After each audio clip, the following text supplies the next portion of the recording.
60 seconds to comply. I think you'd better do what he says, Mr. Kenny. You have 60 seconds to comply. This is minute 85. Part man. Part machine. All pod. This minute begins with Boddicker and gang walking the perimeter of the factory and ends with Leon shooting at RoboCop. This is my first note. Be very, very quiet. We're hunting RoboCops. Ha! It's very, very accurate. It Not was an better the impression. second time round. Not an impression that you get to pull out often, I'm sure.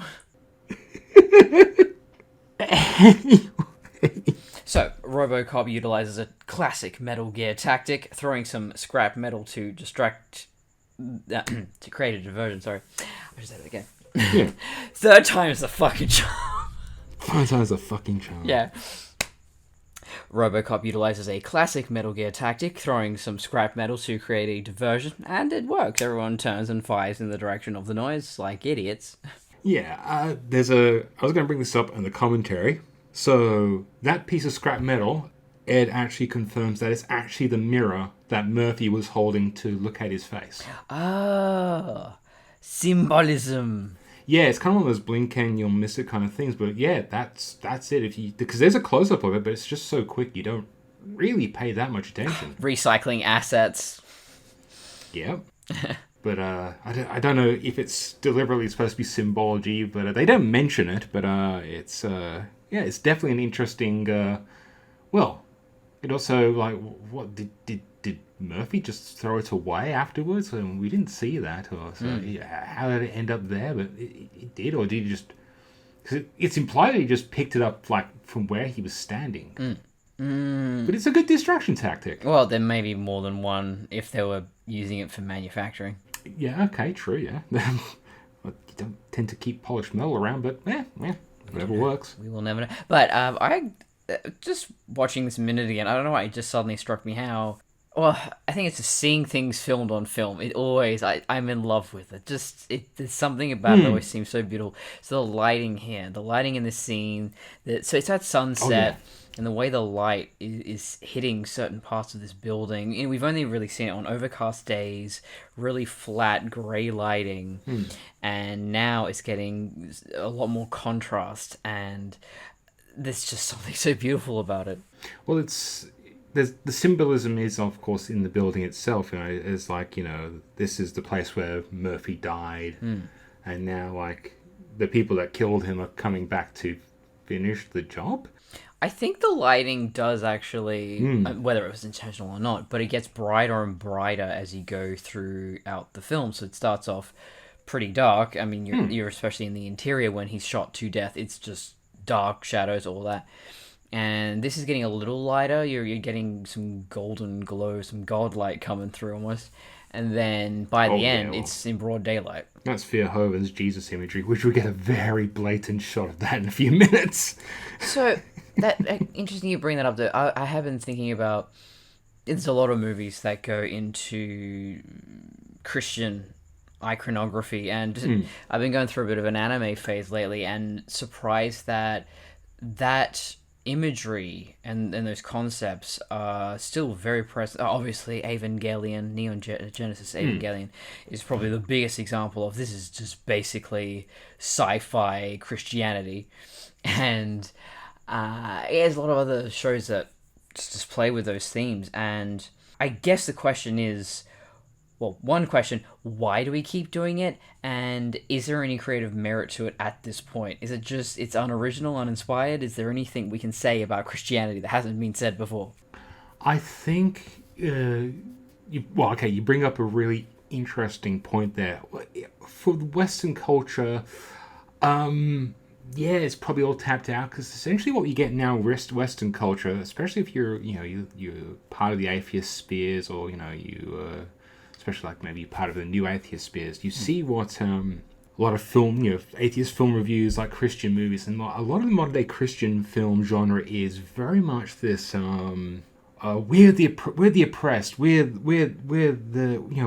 the godless heathens are trying to take our liberty and all that bullshit, like God's not dead, all that other bullshit, all that propaganda. It's very much like quite still literally the most demographically biggest religion in the world, one that in the America certainly has the single most amount of power. Yeah. And they have to create this constructive narratives in all their films, like they're the oppressed, they're the underdog, and it's really, really cynical and bitter, and really a lot of bullshit, because they're the oppressors in many cases, especially with LGBTQ plus demographics, racial demographics. But all that being said, it's interesting how Asian cultures then look at Christianity.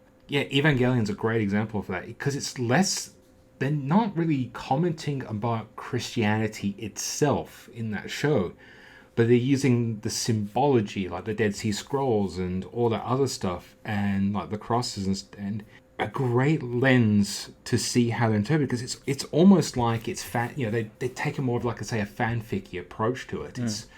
It's not about worshipping like God or Jesus, or it's not really even holding it in reverence. It's almost like, there have been studies on this. It's not just me talking out my ass. There have been people have been looking into this, and unfortunately you bring it up and I have no notes on this. I'm just going off the top of my head. And we'll definitely come back to the topic later when there's even more religious iconography. Yeah, but like just in this context of like particularly Japanese media and their take on Western culture and things, it's almost like it can be ridicule or it can be parody. It's more critical. It doesn't have that heretical. reverence. Yeah, exactly. Yeah. So Neon Genesis is definitely. Okay, it's very complicated, so I won't go into any of that. But it's definitely critical of Christianity and sees it more as this terrifying thing. There's nothing beautiful or beatific about it. But it's also making commentary on like specifically like fan culture and like the cultures of that day and age as well. So it's a deeply complex thing. But it's weird how they use this iconography as a lens to say other things. That's brilliant. So that's true. I didn't think of that. If you just put it through a different cultural perspective lens, you can really.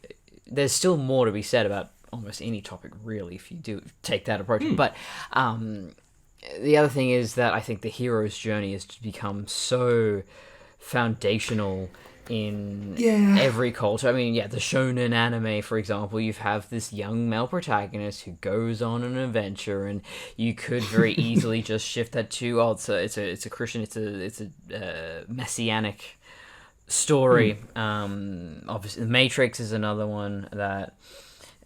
What am I trying to say? Where it makes a lot of different references. It's like a.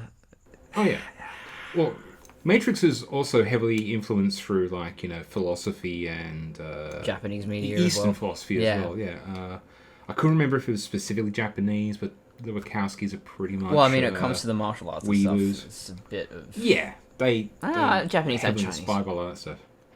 Yeah, I couldn't remember which one it was specifically. I'm that white.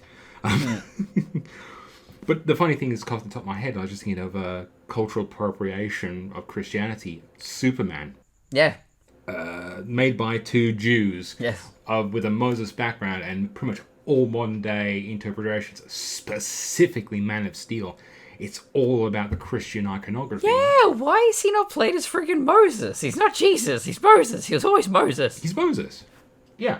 Too bad he's an Australian, because then he could have been Osmosis. Chris Hemsworth. G'day, I'm Superman. That's a terrible Chris Hemsworth. But because I just somehow went to Sam Worthington. Yeah, close enough. Anyway, but going back to what are they trying to do with RoboCop? Is Paul Verhoeven Christian? Is he just making a very deliberate, straightforward Christian? Oh, he's been very open about it. Yeah. Oh, okay. Yeah, this is a Jesus algorithm. God damn it. Yeah. Too much AI research. Allegory. Sorry. Oh yeah, no, this is Blake. He okay. specifically has said he did it as a Jesus story. That is... I'm not going to say I'm disappointed, but no, it's... No, How death and resurrection, walking on water, even like he kind of gets kind of crucified by the Boddicker gang. There's a bit of a stigmata imagery with his hand getting blown off. It's all in there, and it was all deliberate. Yeah, it's... That's all... I'm trying to put my thoughts into words. I haven't been doing podcasting in a while, but no, you've just... I know, we'll get there. Yeah, you've made me think of a few things. Going, yeah, this is a movie with a lot of... Yeah, how dare you make me think? Fuck.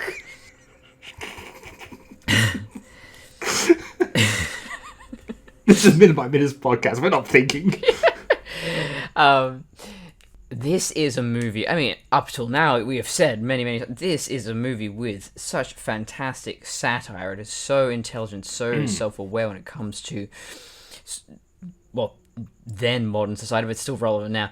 Modern society, capitalism, consumerism, the value of human life in a capitalist system. All of that sort of stuff, I think, is really on point. And then it's all organized underneath what is... overarchingly, if you will. I hear it said both ways. Overarchingly. Yeah. A messianic story, and I don't know how I feel about that. I don't think it lessens the overall experience. It is my favorite movie, one of my favorites. But, yeah, why... Okay. Does it actually work in its favor because you're working under this familiar narrative, and that sort of gives you the freedom to be much more critical about other things?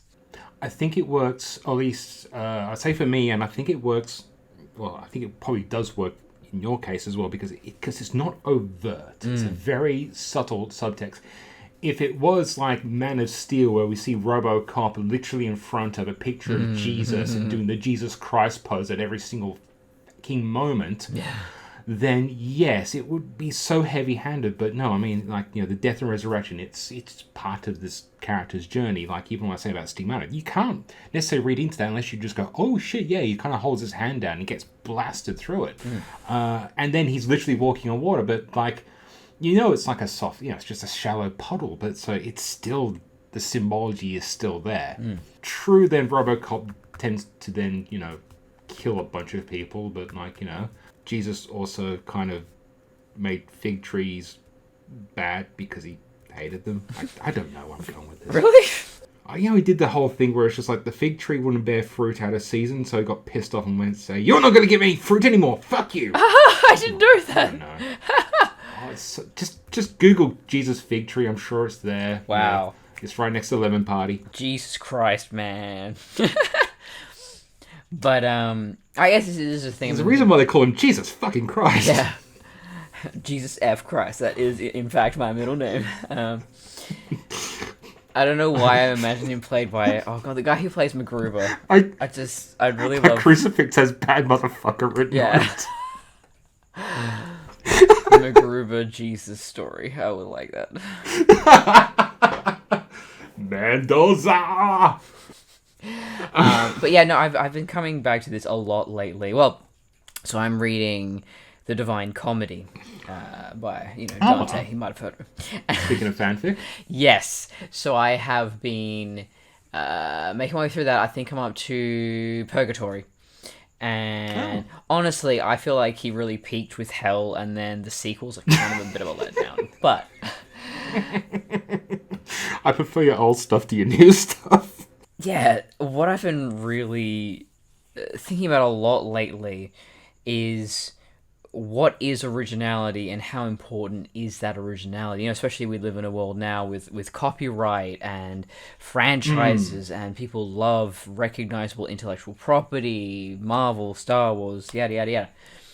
So what is originality, and does it matter? And bringing it back to the topic at hand, yeah, RoboCop, I think, is very much original.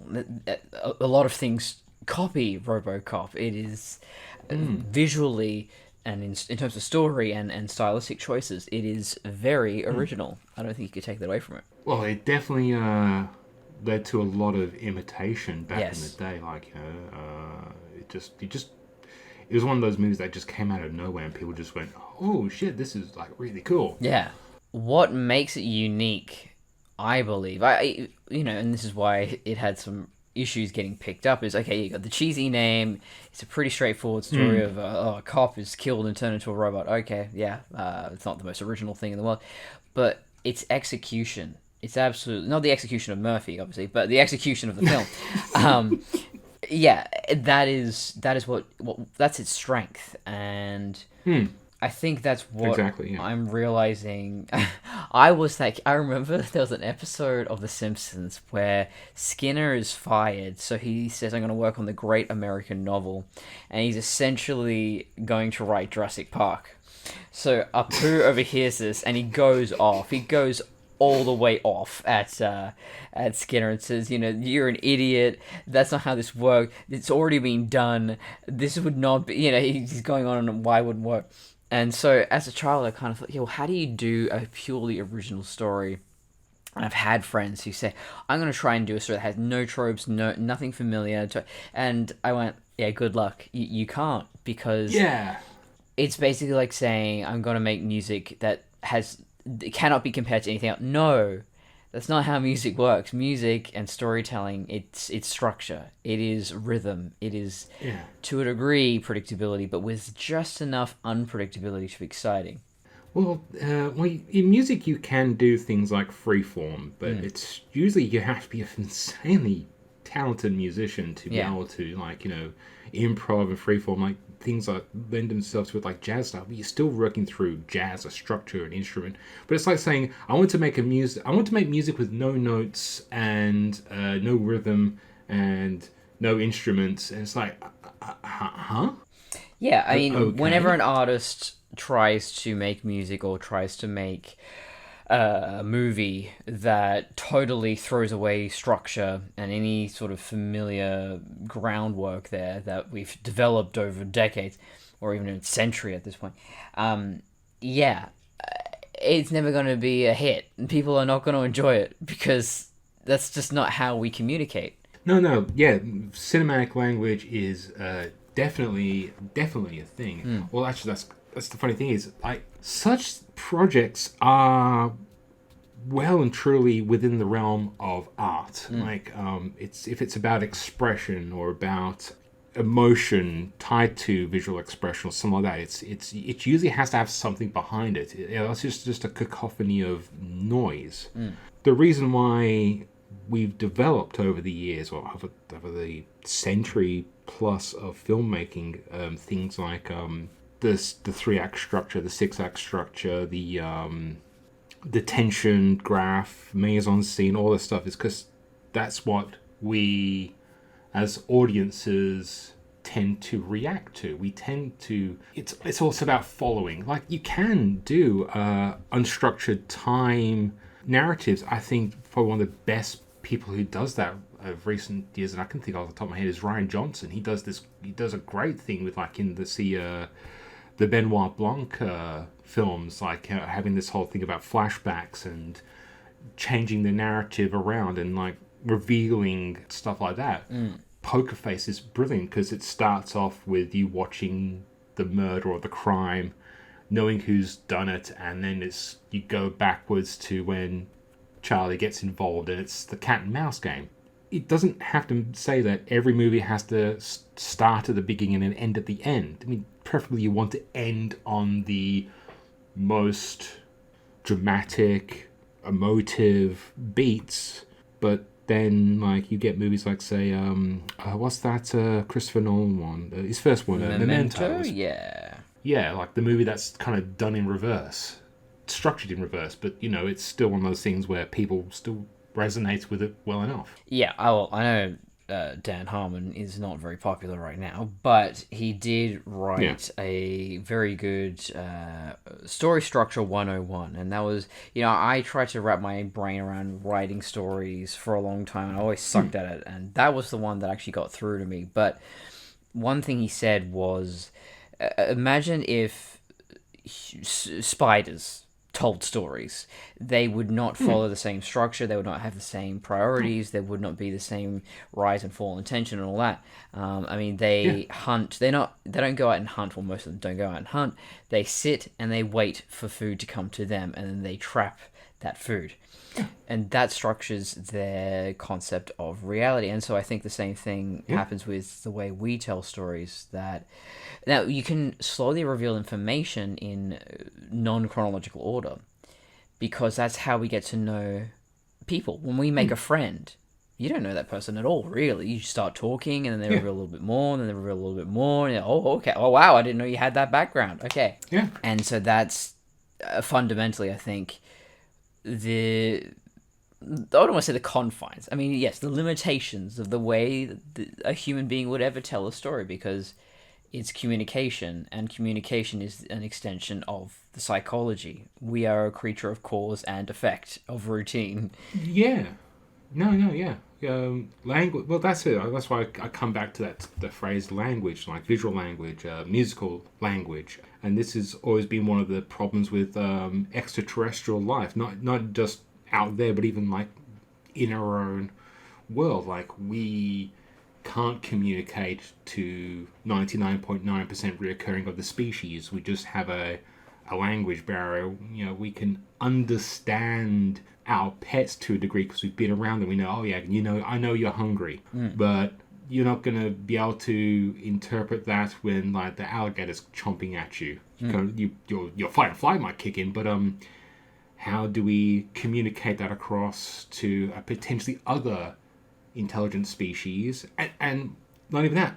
Going back to our discussion last week on like AI and stuff like that. Like, I mean, I guess if we're building the AI, but it's such an alien thought process to how we think, then is that possible? Like, machine code is its own language. It's literally called a coding language. Yeah. And if the algorithm and the AI and that does evolve into its own language, then is there going to be a point where we're not going to be able to communicate? And is that the point where Skynet goes live? Yes. And I, for one, welcome our new robot overlords. Well, now and then there's been a few instances where there was an article that went viral for a little while. I think it was two Facebook AI that started talking, and they started using a language of their own because it was more efficient than using English. I vaguely recall that. And people were freaking out. So when they would say, so that if they were talking about the subject of 4 examples of a thing, all they were talking about, I will give you, or no, I'll give myself 4 of whatever this object is. I. So they would say 4 times, I would like 4 of these things. I. And so it was like, oh, okay, that's really bizarre. So yeah, if AI had no human around that they had to slow down and talk dumb to, yeah, we could not comprehend their language. So there's an old coder joke. I'm just trying to remember off the top of my head. That doesn't really matter with the specific content. So a programmer's going to the shops and is, the programmer says, like, I'm just going to the shops to buy a loaf of bread. And his wife says, if they have eggs, can you get 6? And the programmer comes back with 6 loaves of bread. I'm sure the coders out there are probably pissing themselves laughing. Wait, what? He's going to the shops to get a loaf of bread. His wife says, if they've got eggs, can you get 6? So he comes back with 6 loaves of bread. Oh, right. Yeah, okay. It's all about interpreting language. Yeah. So this fact of, like, 4 eyes, it's like, that makes a logical sense to a machine language, especially a machine language of the kind of person that would interpret that piece of language in a very specific way. I dare I say, autism coded in many ways. Yeah, so I am wondering if you're autistic and your native language is something like Japanese, which I'm learning, which is entirely context-based. So you don't have to, in English I would say, I am such and such, whatever. You wouldn't start a sentence. Very rarely do you actually start a sentence very specifically like that in Japanese. You don't say watashi wa or boku no or any. No, because there's more than one pronoun you can use for yourself also. That's another thing. You don't have to use a personal pronoun to start a sentence. You can just go to the convenience store. But you are saying, I went to the convenience store, but it's not really baked in the way they do in English. So, look, eventually I'm going to mention Metal Gear Solid 5, The Phantom Pain, the friggin' lingua franca, and all the stuff about language and all that. Okay, we're not going into that. But I'm going to have to find a drop for this, aren't I? yeah. Whoa.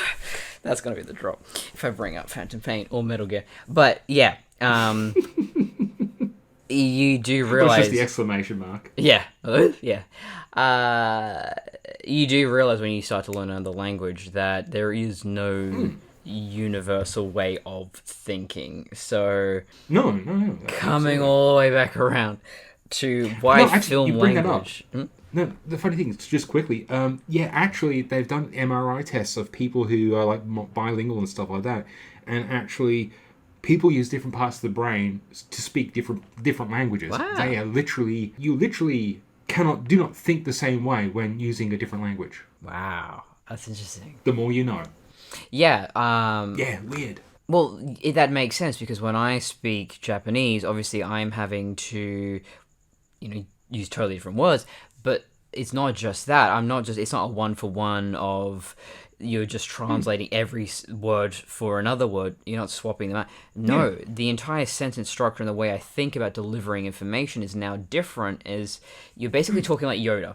In Japanese, you are saying, close it is, far that is, whatever. Which is why direct language translation like AI can often be very hilarious. Yeah, and that is interesting where you're kind of having to cross the gap between not human to human, but human and a non-human entity that is designed by human beings but doesn't think like a human being is okay. I went down a rabbit hole once about purely mathematical language or purely logical language. There has been, of course, attempts over the years to construct something like that, and obviously it's impossible. It just cannot work.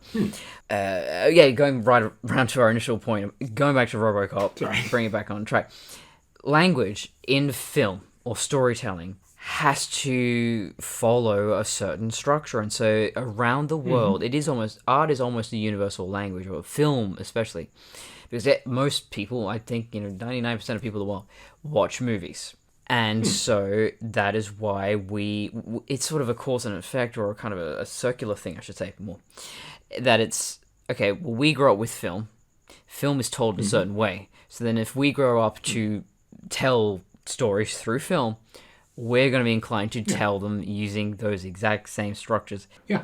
So, yes, I guess this is me working my way through this whole Jesus scenario, my Jesus crisis. Yeah, I don't even...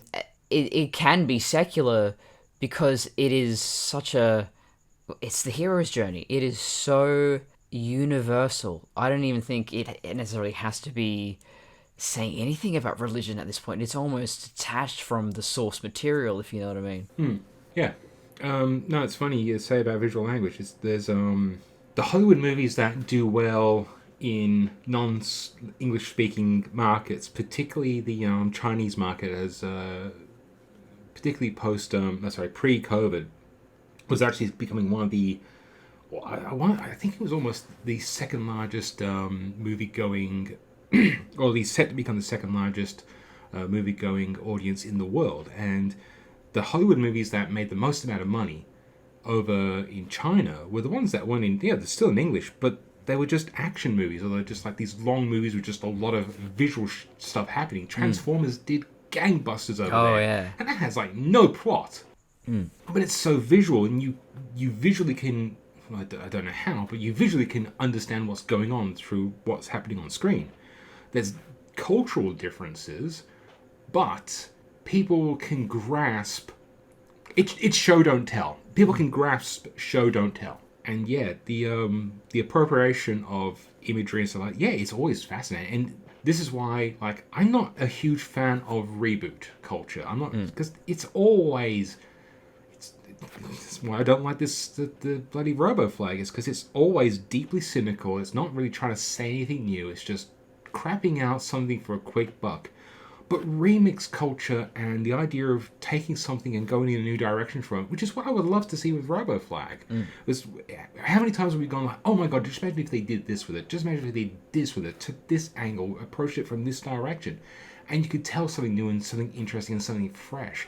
This is why I don't necessarily mind these kind of like reboot sequels where they're trying to like, you know, tell a different story of the same universe, like Terminator Dark Fate, where it's just like, we're just going to ignore all these other movies and really just go in this other direction. And I think it was better for it. Yeah, and well, going back to my whole thing about Dante, you know, this is a time long before copyright or creator ownership or studios, any of that. And he just went... He just has to deal with the church. Yeah, I mean, like, some... ancient Greek gods and mythical creatures. There are centaurs in hell. There's all sorts of... He just throws in everything in the kitchen sink. Yeah. He just uses all this stuff. And he's telling technically an original story. He is... Well, it's a self-insert fan fiction that he is... But he's building up the mythology of heaven and hell. These are things that are very vaguely mentioned in the Bible, and now he's saying, okay, there's circles. There are 9 circles to hell. There's like he made very specific geography for this world, and so in a modern it's so strange in a modern context. What would we define it as? And I think that would be sort of like, I guess, a remake. He's taking an older story, the Bible, and he's giving it a more modern fantasy science fiction approach.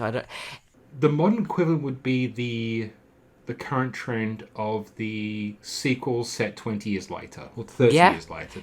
Maybe. The modern... and it is technically rebooting. That's what we should... People always go... so the RoboCop reboot. No, it's a remake. It's not a reboot. A reboot is generally considered to be something that's continuing on from the previous story. I guess the biggest difference, but modernizing it is reboot works.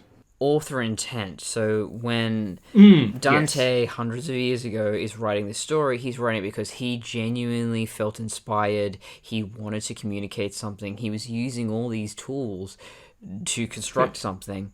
Whereas...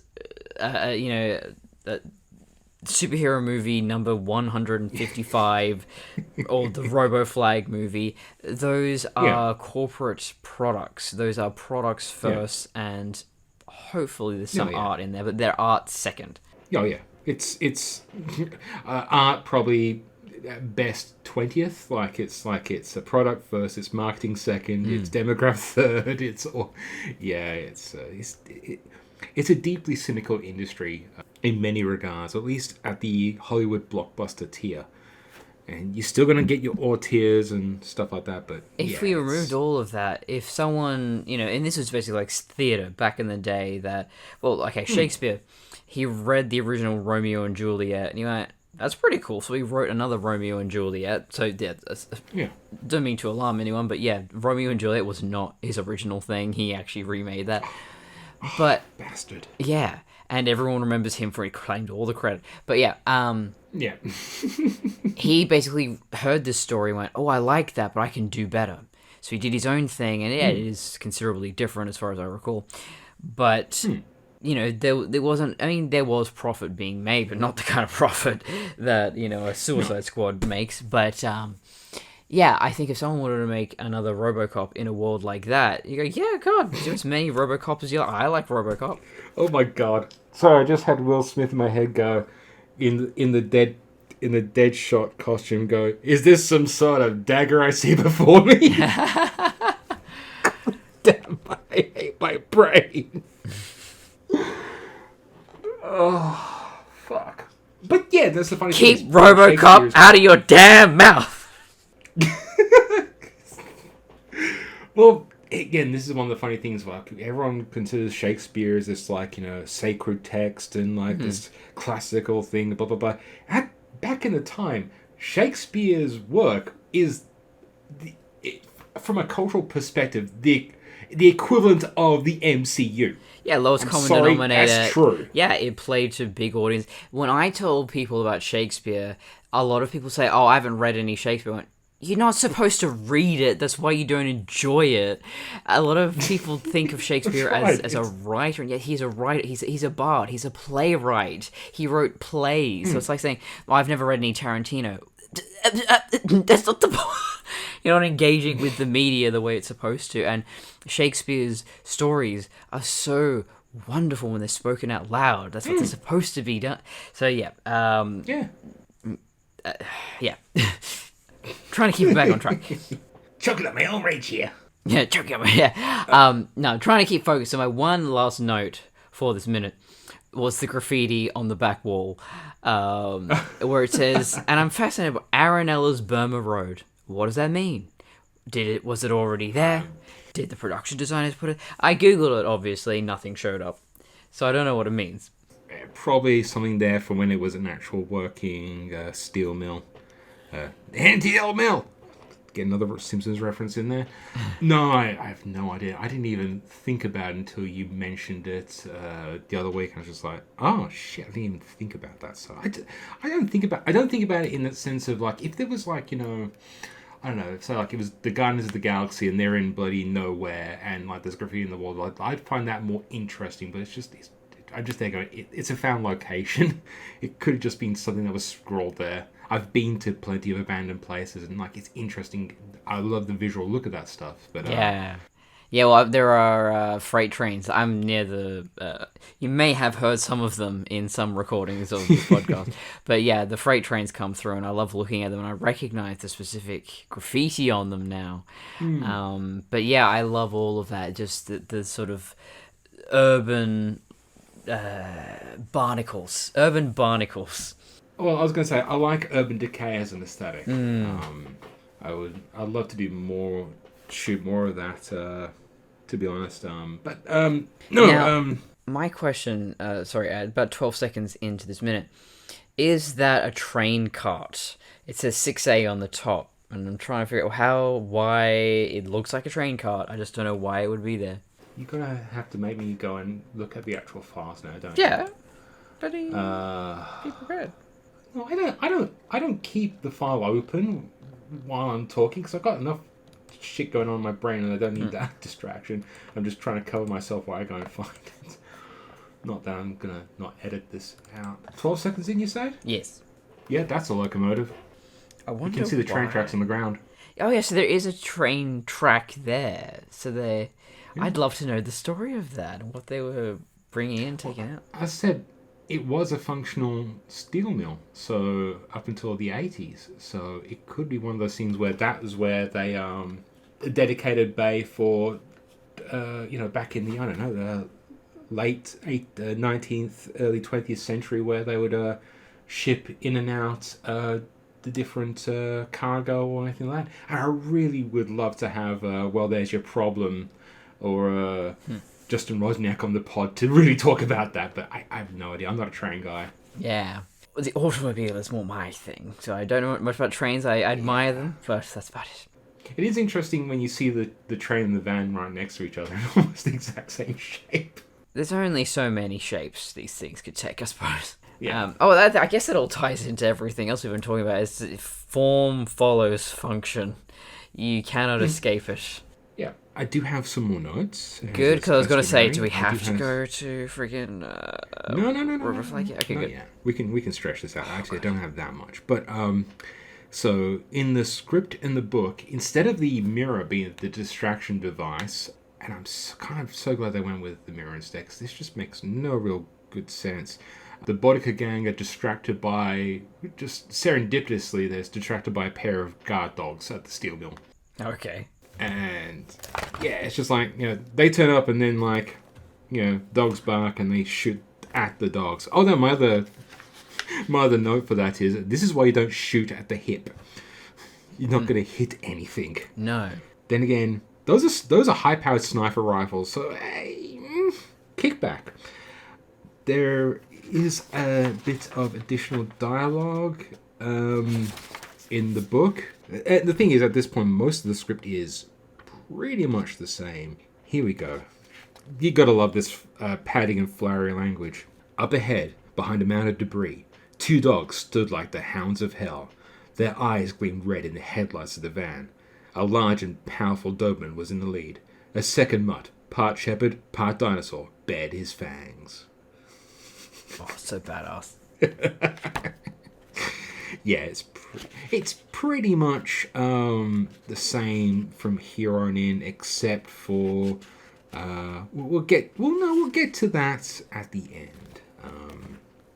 The deleted scenes. There is some commentary notes. Ed does talk briefly about the toxic waste. Now, there's one, I think probably bringing this up next week or the week after.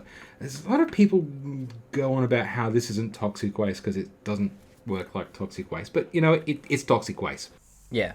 It's a movie. Just relax. Just repeat to yourself, it's just to show you should really just relax. Ed talks about how Paul came up with the line, "looking for me." Paul didn't really think it was American enough. But Ed said he thought it was the perfect action dialogue. I don't see how it wouldn't have worked, but you know what? Yeah. I don't know. It feels like it's American slang. I don't know. Yeah, I guess we should get on with it. Fuck this fucking movie. It's time for gaslighting RoboCop. Alex, how do you feel? I feel fine, Dr. Norton. Minute 101 begins with the SWAT car crashing into the leg of Ed 209 and ends with Maddox. It's being Maddox. And 102 begins with Maddox saying, "Don't shoot my robot," and ends with him saying, "This isn't personal. Nothing personnel, kid." My note for minute 101 was, Lewis finally did something. Yes. And you know what? Like that. I have a more bitter note, but yeah. Sorry, go on. This is the one scene where there's some tension there that he's trying. He's standing in front of this robot that's firing and hoping that the AI will recognize as a human being and not shoot him. Yeah, that was kind of my sarcastic second note. Was it's not like a cop wouldn't shoot an unarmed black guy. I was going to make a racial reference because we know that AI has trouble looking at black faces. They don't recognize them as faces. Yeah. So, buddy, you're taking your chances. And real cops as well. So, yeah. No, I will give credit where credit's due. That is actually a really smart way to... Sorry, I just had something drop in front of me. That is a smart way to do that part of the movie where, you want to get RoboCop out of there and, as I said, Lewis finally did something in this goddamn film. Shame we can't say anything else about that. But 102, my comment is, hey, it's just like the other movie, but worse. Yeah. I can control it, you can't do anything. Okay, you see the same emotional beats. And I think... Okay, so in... Pacing! Yeah, now, well, we've been talking about Shakespeare and stuff, so I think when you do a remake, what you should be thinking is, this is just like when someone does another production of the same story, we do Shakespeare over and over, you do Phantom of the Opera again and again, whatever it is. It's not just a one-and-done deal. That's not how storytelling... Well, live action storytelling has worked for the longest time. Yeah. Okay, so this is hitting some of those emotional beats, or it's trying to, but making it worse. So it would actually almost, I guess what I'm trying to say here is that it would almost be better if it had just been a beat-for-beat remake with no alterations. It just has newer special effects. It would almost be better if they had just done that. I've brought this up so many times, but it's been a while, so screw it. This is why the pacing is so fucked up in this film, because they spent so much time faffing about with the family stuff and trying and utterly failing to try to get the audience to have this emotional connection to this character. I'm curious to know what they were actually going to do with I think that's a lot. The director, if he had gotten to do what he wanted to do and what was in that original script, I'm sure it would have been more family focused. And I think there is an interesting story there. It's actually inspired me to write a kind of a domestic drama about a man who is forcibly turned into a cyborg. So thank you, shitty RoboCop. Something good came out of it. Well, okay, if we run with this premise... That already exists. It's called Oh, Murphy. Oh, Murphy. How did you know? Yeah, no, that is a good idea. That is a good idea for a story, though. Yeah. Yeah, and what I found was that, okay, you've shifted the focus. It's not this messianic satire on, well, it's not a satire of the Jesus. It's a Jesus story with corporate satire and criticism underneath. Yeah. Okay. Now, I think what the director, I can't remember his name, of the remake. Jose something, I can't remember. Yeah. That It information seems- left my brain a long time ago. Yeah, it seems to be more about the human, the individual, what he lost as a father, as a husband, and all that. And so I started writing the story, so it's called Augmented for now. But it immediately pushed me in this different direction of going, oh, okay, yeah. So then you would... This becomes a priority, and that becomes a priority, and it's not the way this story would have originally been told if it was just what it had been in the original, Paul Verhoeven version. So, yeah. Okay. Remake, you're asking some good questions. You've got some good intentions here. But then ultimately it never gets to be what it wants, because I think the studio, as we've probably discussed in the past, has come in and gone, yeah, but it's not RoboCop enough.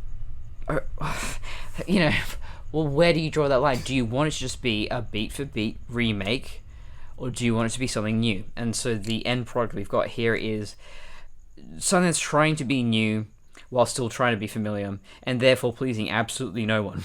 See, I'm going to take an opposing view for it. Just Controversial. Because, well, I think it's controversial in our little pocket corner, but it's also because I'm there. I'm very deeply cynical. I'm also there going, I think he tried to do something new and interesting and met resistance from the studio, because the studio just wanted a PG RoboCop. They wanted a RoboCop they could sell toys of, and they wanted the dumb action beats and all the other dumb stuff. And the problem is, of course, that this movie is so badly paced because he spends so much time on the front end with all... And I said, it would help if it actually built to something, but it doesn't. And now we're trying to squeeze in, like, let's say 45 minutes worth of plot from the original movie into this 10 minutes. Yes. Like, we're literally at the point the second act lowest point of the hero, and we're literally 10 minutes away from the end of this damn film. And yet at the same time, this is a lot longer than the original RoboCop. I think I love a 90-minute movie. The older I get, the less fucking patience. I'm aware that death is creeping up on me. I don't have that many years left. When you're a kid, you think you have... No, I'm getting old. So, this is 2 hours of my life? Fuck. I don't play time cop with movies. For me, it's about... If I'm having to look at the watch, it doesn't matter if it's 90 minutes, 3 hours, or 60 minutes, or 20 minutes. If I'm having to look at my watch, you're not working. Like, you really are not working. Yes, so I was going to say, Apocalypse Now, I think, is over 2 hours. And I watched it in chunks, because I was, I have to go to work very early in the morning the next day, but I started watching it. Yeah. And I watched the hour. That's a different thing. Yeah, I watched an hour of it, and then I went to bed. But the whole next... Well, okay. I was hit by a car the next day. This is not the really bad car. This is just when I was doored, as the Americans say. It's weird, my accent. But yeah, the guy opened the door on me, sent me flying off my bike, broke my finger. But all that afternoon I was going, I just really want to watch the rest of Apocalypse Now. I just kept thinking, I really want to see more of that. I was really invested. So yeah, obviously time is... The actual runtime is not the issue, it's the pacing. But yeah, I will say that because movies are generally being pushed to be longer, I think it's something to do with the international market. That's really... it's not just market, it's the theatre. They're trying to basically... The move has been for the last few years, we're just trying to fill theatre so we can get more money back. Yeah. So I think it goes both ways, where sometimes a movie shouldn't be 90 minutes long, but it was made back in the 80s, so it had to be 90 minutes. And nowadays, this movie only has about 90 minutes of plot, if that, and it's stretched out to 2 hours, 3 hours. There's nothing there. But there was some director, she said, I love when people are aware of time when they're watching my movies, because, I'm slowly killing you. I'm slowly stealing hours of your life. I was like, yeah, that's pretty hardcore. But that's still the intent. Yes. So, yeah, that's valid. But, recently Red Letter Media was doing a Nightmare on Elm Street retrospective, and it's pretty good. And they got up to the new Nightmare, which is the meta one, where it's Freddy's Wes a Craven's demon. New Nightmare. So cool. But they said the third act falls apart. And I went, yeah, the third act falls apart. And they really succinctly broke down why. It wasn't a pacing thing, although I think maybe if they'd had a bit more time, maybe it wouldn't be, kind of having to explain things so overtly. If they could just subtly, they had the time to kind of just hint. But, I think a lot of movies fall apart in that third act. And RoboCop the remake definitely falls apart. And okay, one, I think the runtime is not working in its favor, but two, well, as anyone knows, a story is set up and payoff, and because throughout this entire movie that we've somehow dragged our asses through nearly to the end, again, it's sort of, okay, this is a setup, oh no, that's not the setup, this is the setup, no, that's not the setup, this will be the setup for real this time, not for play, and hopefully, But then it's too late. You've gone with like the third setup that only got set up in the second act. And it's, okay, Lewis is involved again now. I didn't know he was supposed to be a character. He was, and then he wasn't. Then Yeah, literally when we were starting this crazy adventure 5 years ago. Yeah. Don't look at the time. I literally was there going, is Lewis even in the rest of this film? I literally could not remember. I've seen the movie, and I'm like, yeah, I know Lewis is in it at this point. I know that Lewis is in it before RoboCop gets killed. I have zero memory if Lewis is in it for the rest of the movie. That's how insignificant the character is for the entire film. And that is not a good way to go. Incredible that it's actually a male character, because usually female characters are like that, where they show up and there's so much promise and then they never do anything. Well, essentially, as a character, Clara, who is Mrs. Murphy, takes the role of Lewis in regards to not the role specifically of the actual dramatic role, but as a character of importance. Lewis in the original movie is a very key component to Murphy's regaining his humanity. That's completely absent in this movie. In fact, pretty much most of that whole story arc is just really badly done. Literally, he's a robot for 10 minutes as the guy who's had his humanity stripped out of him. It's literally a blink and you miss it moment where it's one of the key bloody plot points in the original movie. That's how badly you can screw this up. Oh, by the way, I'm rewatching the minute in the background, and I noticed an interesting thing when Lewis stands in front of Ed 209. One gun stops firing, but the other gun is still firing. I'm thinking, that's cutting it fine, because, you're shooting bits of metal. They go flying, and they ricochet, and they, okay. Yeah. Interesting little detail. Yeah. It's not a well-made movie. Not a well-made movie.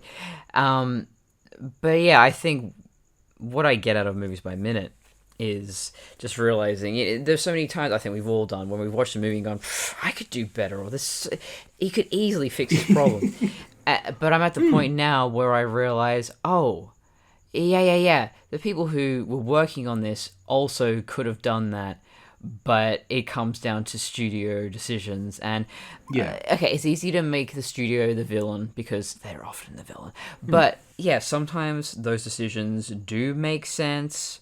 There's a clip of David Lynch getting pissed off. It's like, well, why do we have to wrap up? Why can't we just stay in this location for a little while longer and just experiment? And we're in the flow right now. We're doing really good. People don't care about art. It's it's a difficult thing because you do have to strike that balance, because you're not a painter where you can just sit in your room and paint for as long as you want, as much as you want. No one's going to stop. But it's a business. There are so many people who you're paying all of them by the hour. They have places to be afterwards, probably. There's a lot of logistics behind it. So it stops being pure art. So I want to make it clear, I'm not one of those people. It's I'm always with the creative side. I'm always with the studio side. It is one of those industries where, sadly, the compromises do have to be made. So there is an idiom, especially regarding bad movies. I think there's a leeway on this in regards to nobody sets out to make a bad movie, and that is true. Let's say. Well, I mean, Birdemic, yeah. Well, no, not even Birdemic. Like, for example, I was actually more thinking of, say, Troll 2. Where you do get some... Oh my god. Sorry, I have to say it every time. For Troll 2, it was more a fact of, it was like, the directors were... I think they were Italian filmmakers. Oh. And they just wanted to make a quick buck horror film. And they did not give a shit. It was like, make it as quickly as possible, as cheaply as possible. So they hired like non-actors and all this other stuff. They just shut out a script. That kind of movie... That's the ones where it's like, they were just kind of just shitting it out. That's nothing to do with the actors. A lot of those times, those actors are trying to do their best. A lot of the funny thing is, it's the cast and the crew are usually trying their best to make a damn good film. And it's usually the people at the top, directors, producers. Again, this is not universal. But, and there's been movies that have been made that have had pure intention behind it. As much as we rag on it, The Room was made with an intention to create something good. Yeah. But it was helmed by someone who is... a lunatic. Yeah, I was going to be nice and say incompetent. He had complete creative freedom. He had somehow unlimited money. And he fired and completely rehired a whole new crew. And... that would, I think The Room's probably at the other end of the extreme of absolute creative freedom. And this is a man who really needed to be told no. Tommy Wiseau was not setting out to make a bad film. He absolutely thought he was making the best movie ever. He thought he was making the next Streetcar Named Desire. Exactly. So this is a guy who definitely wasn't thinking, I'm just making a shit film. There are people who make deliberately shit films. A lot of people who try and make throwbacks to, bad cinema or monster movies try and make an Ed Wood. But even Ed Wood wasn't trying to make bad films. He was a bad filmmaker, but he wasn't trying to make bad films. So there's this conversation of intent versus execution. And this is why I don't like the reboots, because a lot of the intent is not about making a good product, it's about making a cash grab.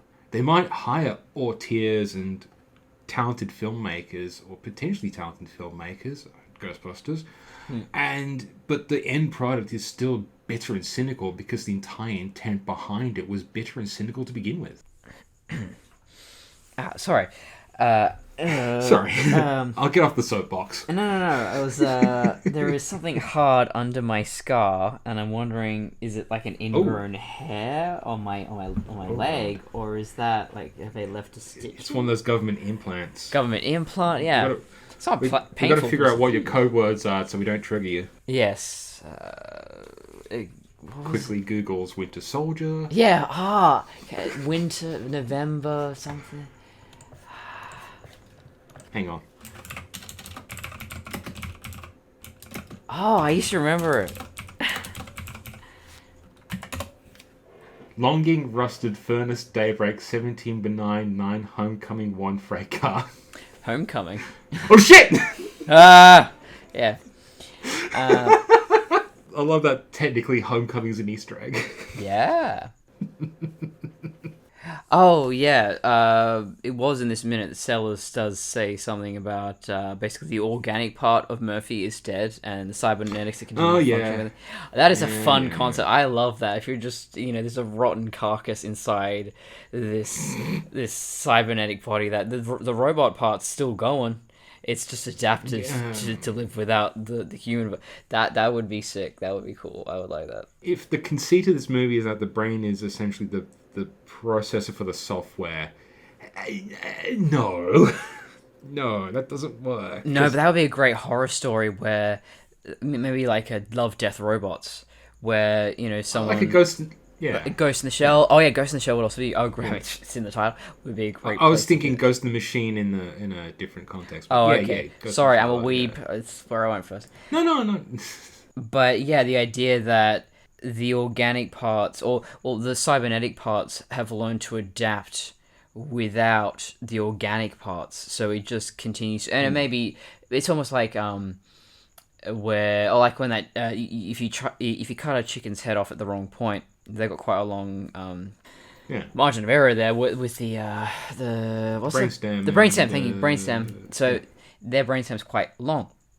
If you hit above that point, they'll continue to live for a while. So I imagine it'd be almost like that, where the organic body has died, but the robotic parts are almost like everything below the brainstem, where it's just the autonomic functions and nothing else.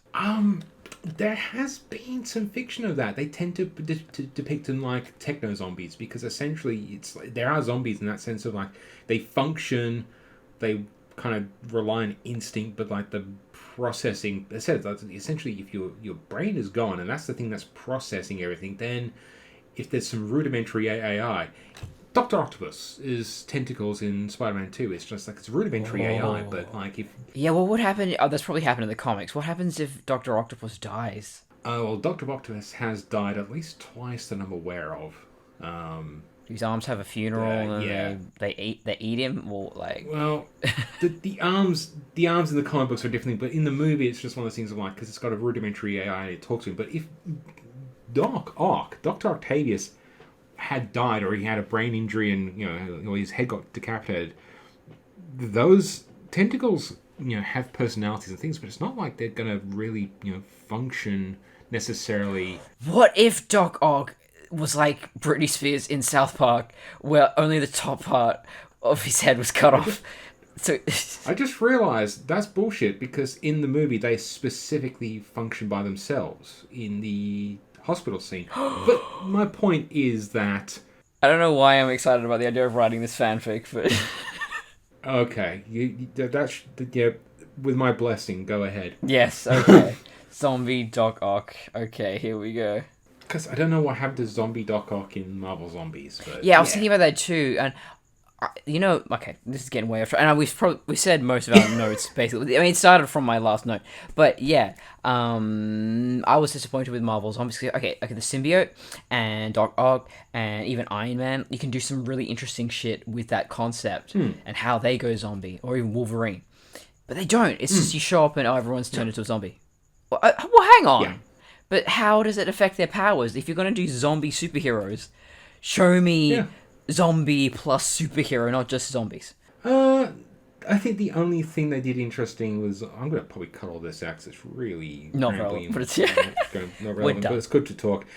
We're pretty much done. We'll do the cadets and tip. But no, the one thing I did like about Marvel Zombies is the idea that their powers allowed them to essentially wipe out the fucking world, and it became a lust for power to the point where they figured out that if they summoned Galactus, then they could just swarm Galactus and eat him and gain his power.